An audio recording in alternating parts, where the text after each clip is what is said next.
Good morning, welcome to our channel. आज हम आपके लिए लेकर आए हैं एसएसटी से जुड़ी हुई एक क्लास। इस क्लास में आप देखेंगे और समझेंगे हमारे सौरमंडल के बारे में। जैसे कि आपको मोबाइल के स्क्रीन पर दिखाई भी दे रहा होगा, ये हमने एक पिक्चर यहाँ पर मोबाइल पर क्रिएट की हुई है, मतलब कि कहीं से लेके यहाँ पे हमने दिखाया है, दिखाने के लिए आपको यहाँ पर लगाई है ये पिक्चर, जो कि हमारे सौरमंडल की ये पिक्चर है। तो ये सौरमंडल जो टॉपिक जो है ये एसएसटी के लिहाज से बहुत ही ज़्यादा इम्पोर्टेंट टॉपिक है। तो हमें ये इसको बहुत अच्छी तरीके से समझना चाहिए, क्योंकि हर किसी के लिए ये बहुत ज़रूरी होता है, हर किसी के लिए कि वो उसे पता हो हमारे सौरमंडल के बारे में। तो चलिए स्टार्ट करते हैं, अपने सौरमंडल के बारे में देखते हैं, कुछ जानकारी हासिल करते हैं और समझते हैं। ठीक है, तो चलिए स्टार्ट करते हैं बिना देरी लगाए। ये देखिए, अब हमने थोड़ा ये अगले पेज पर चले गए हैं। अब आपको यहाँ पे बहुत बड़ा सा स्क्रीन पे, मोबाइल की स्क्रीन पर दिखाई दे रहा होगा एक बड़ी सी इमेज हमारे सोलर सिस्टम यानी कि हमारे सौरमंडल की। साथियों, हमारे सौरमंडल में कुल मिलाकर 8 ग्रह हैं। कितने ग्रह हैं? कुल मिलाकर 8 ग्रह हैं। और सूर्य जो है हमारे सौरमंडल का क्या है? मुखिया है। एक तो हमारे सौरमंडल में सूर्य आता है, 8 ग्रह आते हैं। ठीक है, उसके बाद कुछ उपग्रह होते हैं और कुछ अन्य खगोलीय पिंड भी होते हैं। खगोलीय पिंड से मतलब है जैसे कि कुछ क्षुद्र ग्रह होते हैं और कुछ उल्का पिंड भी होते हैं। तो ये सब मिलाकर हमारे सौरमंडल का क्या करते हैं? निर्माण करते हैं, हमारे सौरमंडल को बनाते हैं। जैसे कि मैंने पहले ही बताया कि हमारे सौरमंडल का मुखिया जो है वो कौन है? सूर्य है, क्योंकि इन सभी ग्रहों में एक पृथ्वी भी है, और पृथ्वी जो है उसको जो ऊष्मा और ऊर्जा जो प्राप्त होती है उसका एकमात्र स्रोत जो है वो सूरज ही है। पृथ्वी के साथ साथ बाकी ग्रह जो हैं या प्लैनेट्स जो हैं, उनके लिए भी एकमात्र स्रोत जो है ऊर्जा का या ऊष्मा का, वो भी क्या है? सूर्य है। तो सूर्य क्या है? वो हमारे सोलर सिस्टम का क्या है? वो मुखिया है। ठीक है, अब ये सोलर सिस्टम में हमने बात करी, ठीक है, कुछ ग्रहों की। अब हम देखते हैं कि आप देख रहे होंगे, सूर्य देख रहे होंगे, ठीक है, लेफ्ट हैंड साइड में आप सूर्य देख रहे होंगे, और ये कुछ आप देख रहे होंगे सर्किल से देख रहे होंगे, कुछ कर्व्स जैसी लाइनें देख रहे होंगे, ठीक है, वाइट कलर की। ठीक है, तो ये सब क्या हैं? और फिर आप गोल गोल देख रहे होंगे, ये सब क्या है? हमारे प्लानेट हैं। और ये जो प्लानेट जो दिखाई दे रहे हैं आपको स्क्रीन पर, ये सूरज से बढ़ती हुई दूरी के क्रमानुसार लगे हुए हैं। सबसे पहले सूरज के नज़दीक जो कह सकते हैं, सबसे सूरज के नज़दीक जो ग्रह है वो है हमारा बुध यानी कि मरकरी। तो मरकरी जो है, ये आपको मरकरी के बाद सेकंड नंबर पे हम बात करेंगे वीनस की। वीनस जो है वो बुध के बाद दूसरे नंबर पर है शुक्र ग्रह यानी कि वीनस, सूरज से बढ़ती हुई दूरी के अनुसार। अच्छा, फिर उसके बाद नंबर आता है तीसरे पे पृथ्वी, जिस पर हम निवास करते हैं यानी कि अर्थ। फिर उसके बाद नंबर आता है 4th पर किसका? मंगल का यानी कि मार्स का। फिर उसके बाद हम आता है बृहस्पति यानी कि जुपिटर, यानी कि जुपिटर जो है वो हमारे सौरमंडल का सबसे बड़ा ग्रह है। जुपिटर के बाद नंबर आता है सैटर्न का यानी कि शनि का। फिर उसके बाद आता है यूरेनस का। फिर सबसे लास्ट में आता है हमारे नेपच्यून का। तो सबसे कह सकते हैं सबसे दूर ग्रह जो है हमारे सौरमंडल का, सूर्य से बढ़ती हुई दूरी के अनुसार सबसे दूर ग्रह जो है यानी प्लैनेट है वो नेपच्यून है। और सबसे नज़दीक ग्रह अगर हम कहेंगे सूरज के, तो वो क्या है? बुध ग्रह है यानी कि मरकरी है। और आप इन सभी ग्रह जो आपको दिख रहे हैं, ये प्लैनेट्स जो आपको दिख रहे हैं, इनकी सभी ये वाइट जो आपको कर्व जैसी जो लाइनें दिख रही हैं, ये क्या हैं? ये इनकी अपनी क्या है? ये कक्षा है, यानी कि क्या है? इनकी ये अपनी कक्षा है। और ये इन्हीं कक्षा में क्या करते हैं, सूरज के चारों ओर क्या करते हैं, परिक्रमा लगाते हैं। 8 के 8 ग्रह क्या करते हैं, ये सूरज के चारों ओर परिक्रमा लगाते हैं, चाहे वो बुध ग्रह हो, चाहे वो शुक्र हो, चाहे वो मंगल हो, बृहस्पति हो, पृथ्वी हो, शनि हो, यूरेनस हो, नेपच्यून हो। ये 8 के 8 ग्रह क्या हैं, अपनी अपनी कक्षा में रहकर ही ये सूरज के चारों ओर क्या करते हैं, गोल गोल घूमते हैं, यानी कि परिक्रमा लगाते ही रहते हैं। ठीक है। और एक ख़ास बात यह है कि ये सूरज के चारों ओर सभी ग्रह परिक्रमा तो लगाते ही हैं चारों ओर अपनी ही कक्षा में रहते हुए, और अपने ही कक्षा में रहते हुए सूरज के चारों ओर परिक्रमा तो लगाते हैं, और साथ में ये खुद भी क्या करते हैं, रोटेट होते रहते हैं। रोटेट मतलब घूर्णन, मतलब यानी अपने अक्ष पर घूमते रहते हैं। एक तो अपने अक्ष पर ये खुद भी घूमते रहते हैं सभी ये प्लैनेट्स, और अपने अक्ष पर घूमते घूमते अपनी कक्षा में ही ये सूरज के चारों ओर परिक्रमा भी लगाते हैं सभी ग्रह। मैं सभी ग्रहों की बात कर रहा हूँ यहाँ पे, ऑल प्लैनेट्स, सभी प्लैनेट्स की बात कर रहा हूँ। ये अपने अक्ष पर घूमते हुए खुद भी घूमते हैं अपने अक्ष पर, और अपने अक्ष पर घूमने के साथ साथ ये सूरज के चारों ओर भी घूमते रहते हैं, और ये प्रक्रिया हमेशा निरंतर चलती रहती है। ठीक है। और बाकी का हम और देख लेते हैं थोड़ा डिटेल में। इसके नीचे जब हम आएंगे तो आपको यहाँ पे दिख रहा होगा,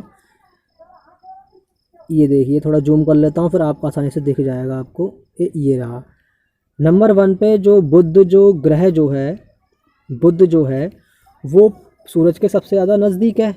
ठीक है। और बुध ग्रह जो है वो सबसे छोटा ग्रह भी उसको हम कहते हैं। ठीक है। तो बुध जो है वो सूर्य के चारों ओर एक परिक्रमण 88 दिन में पूरी करता है, यानी कि कह सकते हैं कि जो बुध जो है, जो सूरज का पूरा एक चक्कर उसके चारों ओर जो लगाता है, पूरा एक चक्कर लगाने में वो समय जो लेता है वो केवल 88 दिन लेता है। कितने दिन लेता है? 88 दिन, यानी 88 डेज़ में वो कंप्लीट करता है। अच्छा, ये सूरज के चारों ओर तो परिक्रमण करता ही है, जिसको हम रेवोल्यूशन बोलते हैं इंग्लिश में। उसके साथ साथ मैंने बताया था कि सभी ग्रह अपने अक्ष पर भी घूमते हैं, जिनको हम रोटेशन बोलते हैं, यानी घूर्णन बोलते हैं। तो ये जो अपने अक्ष पर जब ये बुध ग्रह यानी मरकरी जो है ये घूमता है, तो वह एक चक्कर पूरा करने में घूर्णन वाला उसको कितने दिन में पूरा करता है? ये 59 डेज़ में पूरा करता है। कितने? 59 डेज़ में। चलिए, बात हो गई बुध की। अब हम बात करते हैं शुक्र की। शुक्र ग्रह जो है, यानी कि जिसको वीनस कहते हैं, यह भी सूर्य के चारों ओर एक परिक्रमण करने में 255 डेज़ लेता है, और अपने अक्ष पर यानी कि अपने ही अक्ष पर घूमने में 243 डेज़ लेता है। ये बात हो गई शुक्र की। अब हम बात कर लेते हैं पृथ्वी की, जिस पर हम निवास करते हैं, जिस पर हम सभी रहते हैं। पृथ्वी की बात करें तो ये पृथ्वी जो है सूरज के चारों ओर एक परिक्रमा पूरी करने में, यानी पृथ्वी जो है सूरज के चारों ओर जब पूरा कर लेती है एक चक्कर को, तो उसे कितना दिन लगता है? उसको लगते हैं 365 डेज़, यानी कि 365 दिन। तो साथियों, 365 दिन में ही हमारे एक 1 ईयर माना जाता है। उसी में ही हमारे मंथ वगैरह बन जाते हैं, और 12 महीने होते हैं उसमें। ठीक है। तो ये तो हो गई सूरज के चारों ओर एक परिक्रमा करने में लगा हुआ समय। कितने? 365 डेज लगते हैं। और पृथ्वी का अपने अक्ष पर घूमना, यानी कि पृथ्वी का अपने ही अक्ष पर घूमना, उसमें एक दिन लगता है, यानी कि 24 घंटे। ठीक है। यानी कि 24 घंटे, यानी कि 1 डे लगते हैं उसमें अपने अक्ष पर घूमने में लगा समय एक दिन, जिसमें क्या होते हैं? दिन रात होते हैं, यानी कि डे और नाइट होता है उसमें। ठीक है। अच्छा, पृथ्वी का एकमात्र जो उपग्रह जो है, जिसको हम चंद्रमा बोलते हैं, यानी कि नेचुरल सैटेलाइट, वो क्या है? चंद्रमा है, और एक ही है उसका। यानी पृथ्वी का नेचुरल सैटेलाइट जो है वो क्या है? उसकी संख्या केवल 1 है। बाकी के ग्रह जो हैं उनके कुछ के नेचुरल सैटेलाइट हैं, कुछ के नहीं हैं। बुध का नहीं है नेचुरल सैटेलाइट, और शुक्र का नेचुरल सैटेलाइट नहीं है। पृथ्वी का एक है, जिसका नाम चंद्रमा है, जिसको हम देखते भी हैं रात में। अच्छा, मंगल की बात कर लेते हैं। मंगल ग्रह जो है यानी कि मार्स जो है, ये सूर्य के चारों ओर एक परिक्रमा पूरी करने में 687 डेज लेता है, ठीक है। और अपने अक्ष पर घूमने में भी ये एक दिन लेता है। अपने अक्ष में घूमने में ये कितने दिन लेता है? एक दिन लेता है। और इसके चंद्रमा की संख्या क्या होती है? 2 होती है। जैसे कि पृथ्वी का चंद्रमा होता है, ऐसे ही मंगल का भी चंद्रमा होता है। तो मंगल के कितने चंद्रमा हैं? 2 चंद्रमा हैं, यानी कि नेचुरल सैटेलाइट कितने हैं इसके? 2 हैं, क्योंकि चंद्रमा जो है वो पृथ्वी का, उसको नेचुरल सैटेलाइट बोलते हैं, यानी प्राकृतिक उपग्रह। अच्छा, हम बात कर लेते हैं बृहस्पति की, जो कि सबसे बड़ा ग्रह है। बृहस्पति जो है सूर्य के चारों ओर एक परिक्रमा पूरी करने में कितना दिन लेता है? ये लेता है 11 साल। साथियों देख लीजिए कितना टाइम ले रहा है, कितना ज़्यादा समय ले रहा है। 11 साल लेता है ये, 11 साल 11 महीने लेता है ये। एक सूरज की एक परिक्रमा पूरे करने में इसे 11 साल 11 महीने लग जाते हैं, कह सकते हैं लगभग 12 साल लग जाते हैं इसको। और अपने अक्ष पर घूमने में इसे 9 घंटे लगते हैं, 9 घंटे 56 मिनट लगते हैं। यानी अपने अक्ष पर बहुत जल्दी घूम रहा है ये, तो 9 घंटे 56 मिनट लगते हैं अपने ही अक्ष पर घूमने में, पूरा एक चक्कर करने में। अपने अक्ष का पूरा एक चक्कर करने में इसे 9 घंटे 56 मिनट लगते हैं। अब बात कर लेते हैं शनि की, जो कि सेकंड लार्जेस्ट प्लानेट है। इसका सूर्य के चारों ओर घूमने में लगा समय, इसको हम परिक्रमण कहते हैं, इसे लगते हैं 29 साल। ओहो, इसे तो और भी ज़्यादा समय लग रहा है। 29 साल 5 महीने लगते हैं इसको। कितने? 29 साल 5 महीने। ताज्जुब वाली बात है, 29 साल 5 महीने लग रहे हैं इसको। अच्छा, अगला है शनि ग्रह, जो अपने अक्ष पर घूमने में समय लगता है, जिसको हम घूर्णन कहते हैं। वो 10 घंटे 40 मिनट में पूरा कर लेता है। अपने अक्ष पर घूमना यानी एक परिक्रमा करने में अपने अक्ष पर, जो उसे घूर्णन कहते हैं, उसको 10 घंटे 40 मिनट में पूरा करता है। और इसके चंद्रमा की संख्या कितनी है? 53 है। अब इसके बाद आते हैं यूरेनस की बात। किसकी? यूरेनस की बात 7वें नंबर पे। सूर्य के चारों ओर एक परिक्रमा करने में इसे 84 डेज लगते हैं। सॉरी, 84 डेज नहीं, 84 ईयर्स, यानी कि 84 साल लग जाते हैं। ओफो, ये तो और भी आगे निकल गया। और अपने अक्ष पर घूमने में, यानी कि अपने अक्ष पर एक घूर्णन करने में इसको 17 घंटे 14 मिनट लगते हैं। इसके चंद्रमा की संख्या जो है वो 27 है। अब बात कर लेते हैं नेपच्यून की। नेपच्यून की जब हम बात करेंगे तो साथियों, तो नेपच्यून को सूर्य की एक परिक्रमा पूरी करने में, यानी सूरज का एक चक्कर पूरा करने में उसको लगते हैं 164 साल। ये तो सबसे आगे निकल गया, 164 साल लगते हैं, ठीक है। और अपने अक्ष पर घूमना, यानी कि अपने अक्ष पर घूमते हुए एक चक्कर पूरा करने में इसको 16 घंटे 7 मिनट लगते हैं नेपच्यून को। और इसके चंद्रमा की संख्या कितनी है? 13, यानी कि इसके नेचुरल सैटेलाइट, यानी जैसे हमारा पृथ्वी का एक चंद्रमा है, और इसके चंद्रमा जो हैं वो 13 हैं। साथियों, ये तो हो गई इनकी बात। और हम बात कर लेते हैं, इनमें हमारे 8 प्लैनेट होते हैं, यानी 8 ग्रह होते हैं।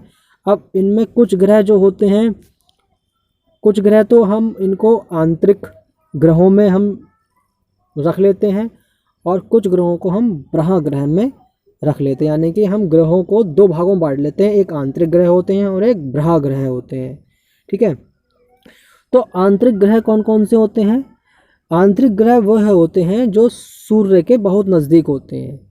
कौन से होते हैं? जो सूर्य के बहुत ज़्यादा नज़दीक होते हैं, जैसे कि बुध, शुक्र, अर्थ और मार्स।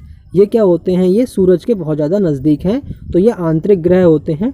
और ये जो होते हैं वो चट्टानों के बने होते हैं। किसके बने होते हैं? चट्टानों के बने होते हैं, यानी कि मिट्टी और पत्थर वगैरह इस चीज़ से बने होते हैं।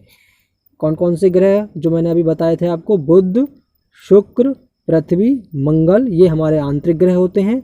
और ये आंतरिक ग्रह इसलिए कहलाते हैं क्योंकि ये चट्टानों के बने होते हैं, यानी कि मिट्टी वगैरह और पत्थर वगैरह इनसे बने होते हैं। अब हम बात कर लेते हैं ग्रह की, जो कि किससे बने होते हैं? ये बने होते हैं गैस से बने होते हैं और तरल पदार्थों से बने होते हैं, और ये सूरज से क्या होते हैं, काफ़ी दूर होते हैं, इसलिए इनको हम ब्रह ग्रह के उसमें रखते हैं, कैटेगरी में रखते हैं, ब्रह ग्रह के कैटेगरी में इनको रखते हैं, यानी एक्सटर्नल प्लैनेट बोल सकते हैं और उनको इंटरनल प्लैनेट बोल सकते हैं। तो एक्सटर्नल प्लैनेट जो होते हैं वो सूर्य से बहुत दूर होते हैं और ये आकार में बहुत बड़े होते हैं और ये गैस और तरल पदार्थों के बने होते हैं। तो साथियों, आज के लिए बस इतना ही, और आशा करता हूँ कि आपको इस वीडियो के द्वारा सोलर सिस्टम के बारे में अच्छी तरीके से समझ में आ गया होगा।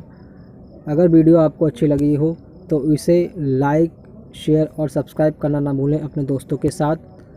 Thanks for watching.